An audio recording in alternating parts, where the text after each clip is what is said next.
Azra, hello. It is really nice to speak to you. Um, and I am waking up slowly but happily. I haven't tidied my hair. Um, I have got a clean t-shirt on, and uh,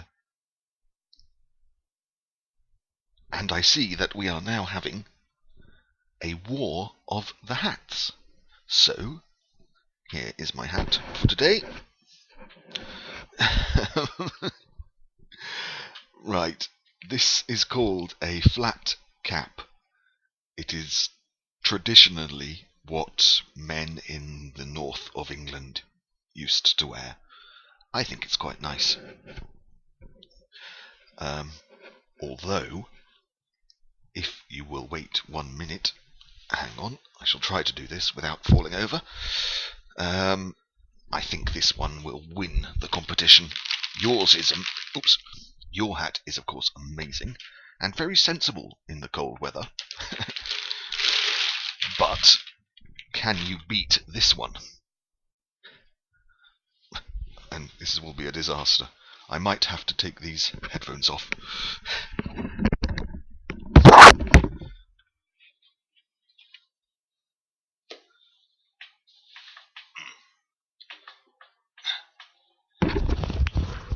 Okay, I will speak into the microphone here because I cannot possibly put the headphones on.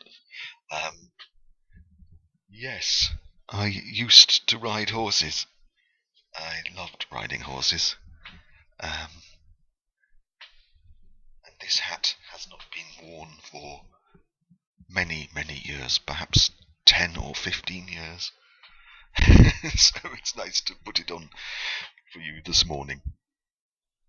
You are still more fashionable and elegant than me in your hat, but I am sillier, and that makes me happy.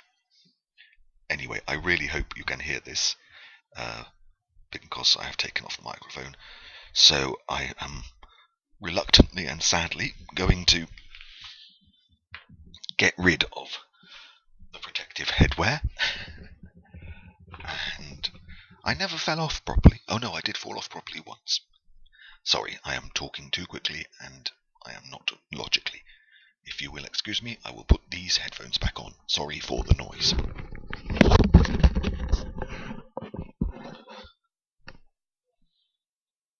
Hello, right, and I hope that is better and normal. I promise no more hats today. Just a bit of coffee and a little a little reading for you. And for reasons that you know about, I think we will wait before we do any more Virginia. I am really looking forward to exploring to the lighthouse with you. But it will be, I think, happier and easier and more instructive, more educational for both of us if we are looking at comparable versions of it and of the associated critical literature. So, what to choose for today? Well, what have I got here? Balls. Right. Turkish verse. I'm reading this for Hypatia, some of this for Hypatia. It's wonderful. Fashion writing, which I am going to read for Lesthia. I haven't started yet, but I will. I will also read some for my owner, because I think she will be interested in some of the things that they say. She likes red shoes, you will be surprised to hear. I like red things too. Very good picture on the back, I think. Yes. Were you ever a punk lady? I was never really a punk. I was a skinhead and a heavy metal fan when I was much younger. I was never a punk properly. Sorry, I am wasting your time. This, of course, was something I think you would like to hear about. Well, perhaps you would not like to hear about it. I will not read this in case it is too sad or too awful. I will read it to myself first. I do not want to read anything that might be upsetting for you.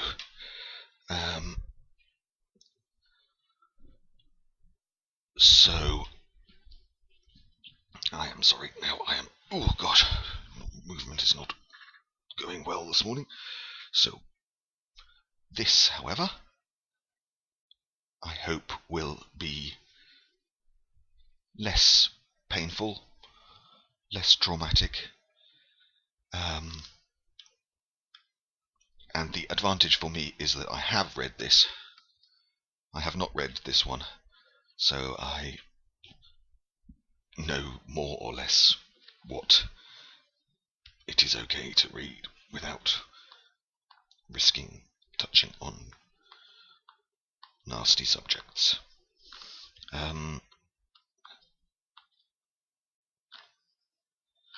Where was it?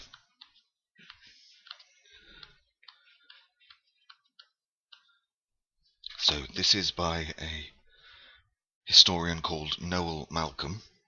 There we are.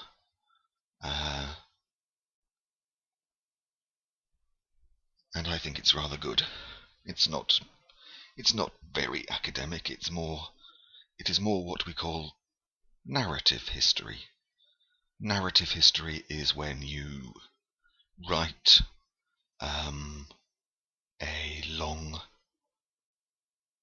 sweeping history of a long period, and as a consequence, it is necessary to be selective about information. You can only give the most important information. So it is not very detailed, but it is good to provide an overview. You will know all this, I think, but I just want to read some of it now. I'm going to read Chapter 6, Early Ottoman Kosovo, 1450 to 1580. In most Balkan countries, the popular view of Ottoman rule is almost entirely negative. The Ottomans are depicted as Asiatic barbarians who destroyed, in each of their possessions, a flourishing national culture. They imposed an utterly alien system of rule. They cynically suppressed all sense of national identity. They colonized large areas of the Balkans with Turkic settlers. Oh, sorry, there is a big difference,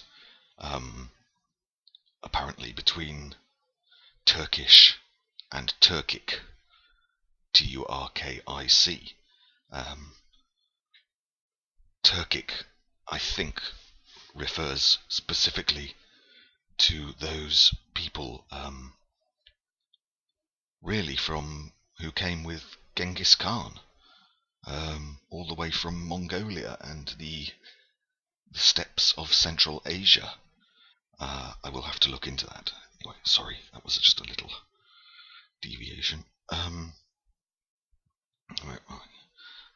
Get lost. Sorry, somebody's trying to Skype me, and I don't want to speak on Skype.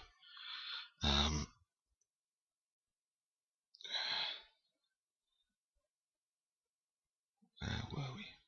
They reduced the Christian peasantry to a condition of helpless serfdom. They introduced barbaric practices such as slavery, torture, and mutilation.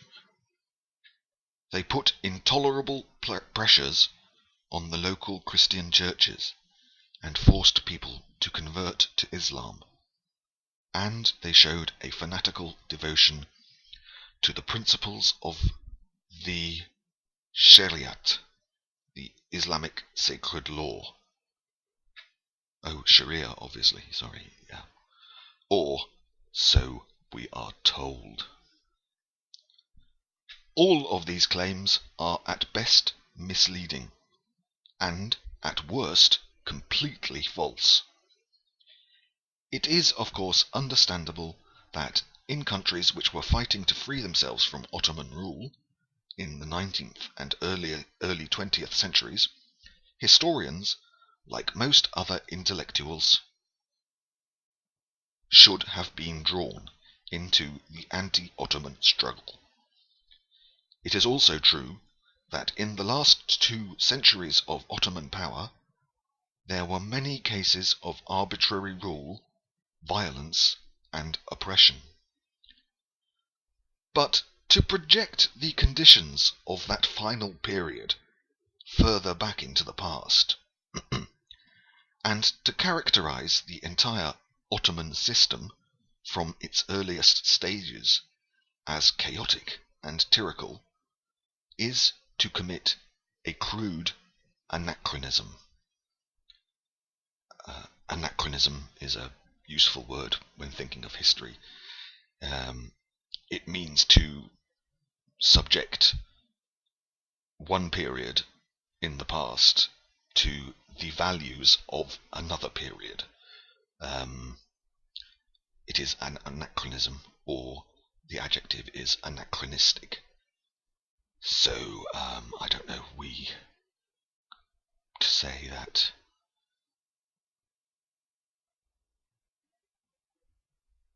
that it is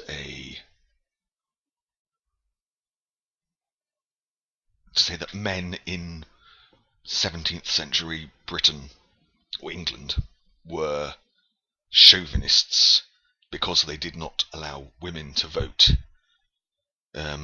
would be an anachronistic view. It would be taking the view of the 21st century and imposing that view on the standards and people and life of the 17th century.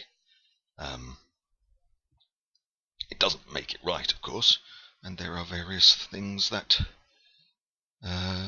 need to be discussed in relation to that. But it is a simple case of, as Mr. Malcolm says, projection, of looking for a historical process which doesn't necessarily exist. I return to his words.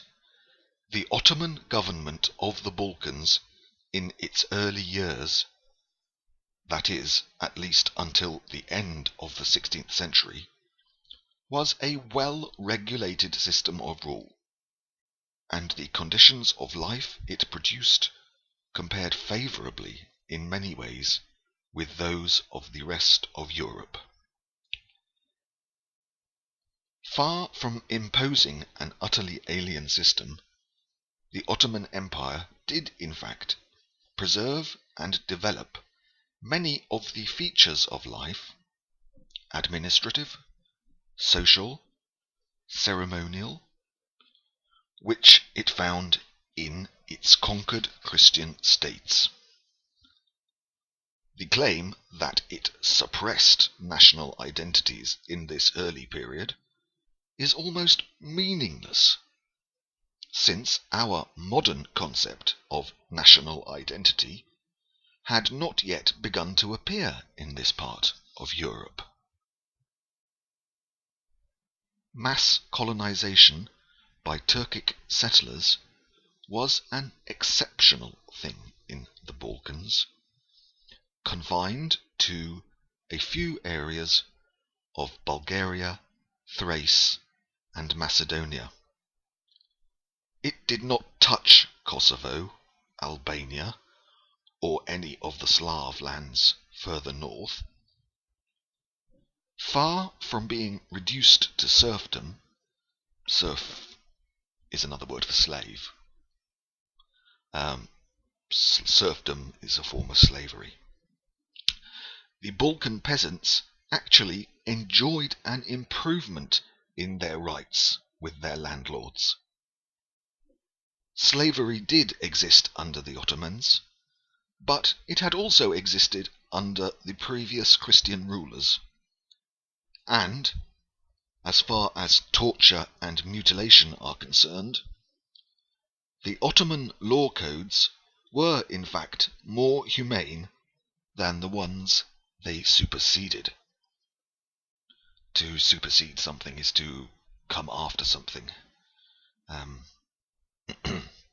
SUPERSEDE.